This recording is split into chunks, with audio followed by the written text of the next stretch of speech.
नमस्कार। इस विशेष कार्यक्रम में आप सबका स्वागत है। आपके साथ मैं हूं ममता। आज पूरे विश्व में एक ही गूंज सुनाई दे रही है, जय सिया राम। सरयू के किनारे एक स्वर्णिम अध्याय आज रचा गया जब राम मंदिर का भूमि पूजन संपन्न हुआ। राम आज भी हमारे मन में बसे हैं।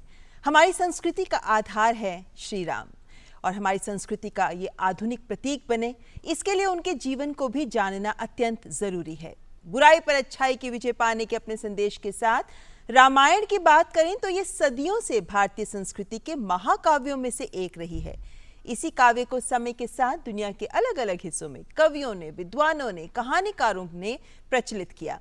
भारतीय उपमहाद्वीप में भी जुबानी और सार्वजनिक प्रदर्शनों के जरिए रामायण की कहानी पूरे एशिया में लोकप्रिय हुई और विभिन्न भाषाओं में इसका अनुवाद भी किया गया। इस काव्य के कई संस्करण आज भारत और दक्षिण पूर्व एशिया में मौजूद हैं। यही नहीं बल्कि दक्षिण एशिया से आगे अगर आप बढ़ते हैं तो रामायण या प्रभु राम के जीवन के संस्मरण और वर्णन हमें इराक और इटली तक भी मिलता है, यानी दुनिया के दिल में बसते हैं राम। आइए डालते हैं इस विशेष रिपोर्ट पर एक नजर।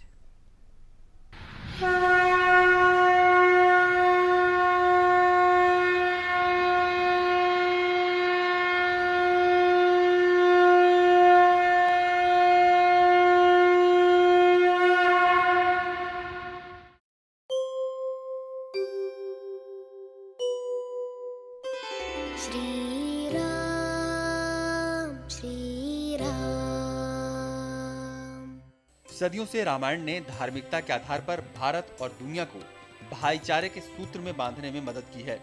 हम कई देशों में, विशेषकर दक्षिण पूर्व एशिया के देशों में रामायण परंपरा के प्रभावों को देख सकते हैं। बेशक उन्हें स्थानीय सांस्कृतिक, सामाजिक और ऐतिहासिक संदर्भों में ढले अलग अलग रूपांतरों के साथ।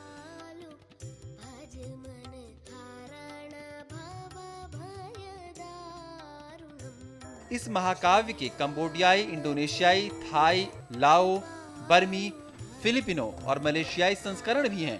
थाई रामायण इंडोनेशियाई से बहुत अलग है। दोनों भारत के वाल्मीकि रामायण से अलग हैं। एक संस्करण में रावण नायक है, राम नहीं। कुछ संस्करणों में सीता राम की बहन है, उनकी पत्नी नहीं।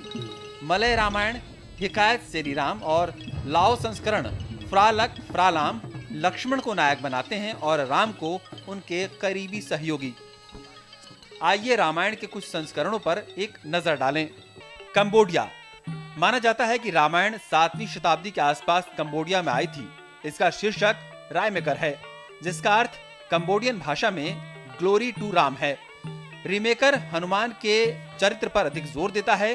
कंबोडियाई संस्करण में इसके स्थानीय नृत्य, थिएटर, लहाकोन के माध्यम के साथ हिंदू विचारों और बौद्ध धर्म के विषयों का एक जुड़ाव देखने को मिलता है। इंडोनेशियाई रामायण। रामायण के इंडोनेशियाई संस्करण में केंद्रीय भूमिका रावण की है। इंडोनेशियाई 2 स्थानीय नृत्य रूपों के माध्यम से गाथा का प्रदर्शन करते हैं। इंडोनेशियाई संस्करण भी भारत से काफी प्रभावित है। रामायण के पात्रों को 9वीं शताब्दी के योगनबता में प्रम्बनन मंदिर में देखा जा सकता है।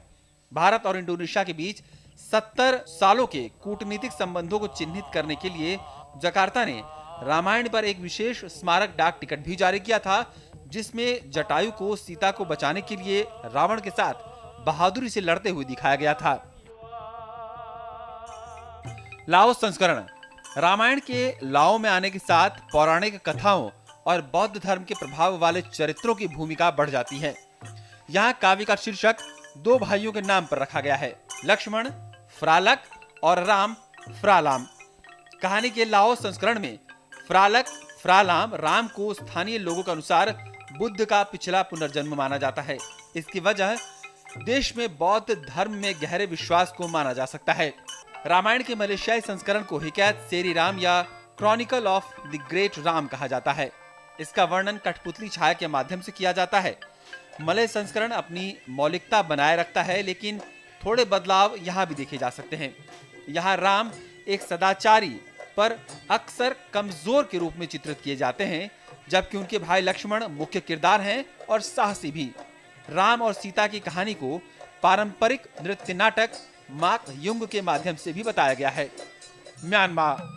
म्यांमार में रामायण महाकाव्य को यम, सताडव या यमायना कहा जाता है। ये थाईलैंड और लाओस के संस्करण दोनों के प्रभावों को दर्शाता है, लेकिन अपने स्वयं के अनूठे स्थानीय प्रभावों के साथ। इसके वर्तमान स्वरूप को 1834 में उत्तम नामक बौद्ध भिक्षु ने लिखा था।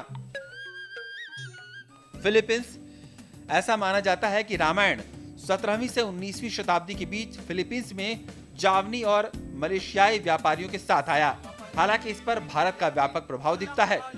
गुजरते समय के साथ इसका स्थानीयकरण हुआ और इसमें वाल्मीकि रामायण के मूल संस्कृत संस्करण से भिन्नता देखी जा सकती है। चरित्र के नाम और स्थानों को शायद स्थानीय लोगों के सांस्कृतिक समझ और लोकप्रियता के हिसाब से चुना गया है। थाईलैंड के संस्करण में रामाकिन सीता विरोधी थोट्सकान यानी रावण की बेटी है।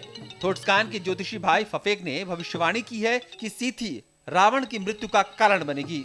इस बात पर क्रोधित होकर उसने अपनी बेटी को एक नदी में फेंक दिया और उसे चनोक ने बचाया। आज रामकियन थाई संस्कृति का एक अभिन्न हिस्सा है और इसे देश भर के स्कूलों में पढ़ाया जाता है। ये वास्तव में एक सुखद संयोग है कि सदियों से भौगोलिक सीमाओं को लांघते हुए सदियों की यात्रा के दौरान इस महाकाव्य ने इस क्षेत्र में एक गहरे सांस्कृतिक और धार्मिक पहलू के रूप में स्वयं को स्थापित किया है। हालांकि हर क्षेत्रीय संस्करण में महाकाव्य रामायण से जुड़ी धार्मिकता का विश्वास और प्रभाव अलग अलग स्तर का हो सकता है, लेकिन पूरे क्षेत्र को सामाजिक और सांस्कृतिक विभिन्नताओं के बावजूद इसे ऐतिहासिक रूप से एकीकृत रखने में इसने एक बड़ी भूमिका निभाई है। के लिए तो ये थी बात प्रभु राम की कि दुनिया के दिल में बसते हैं राम, और इसी सोच के साथ कि भगवान राम के आदर्शों को अपने जीवन में अगर हम उतार सके तो न केवल हमारा अपना जीवन बल्कि हमारे आसपास का समाज, देश और दुनिया भी खूबसूरत हो सकती है। इसी सोच के साथ इस कार्यक्रम से मैं लेती हूं आपसे इजाजत। नमस्कार।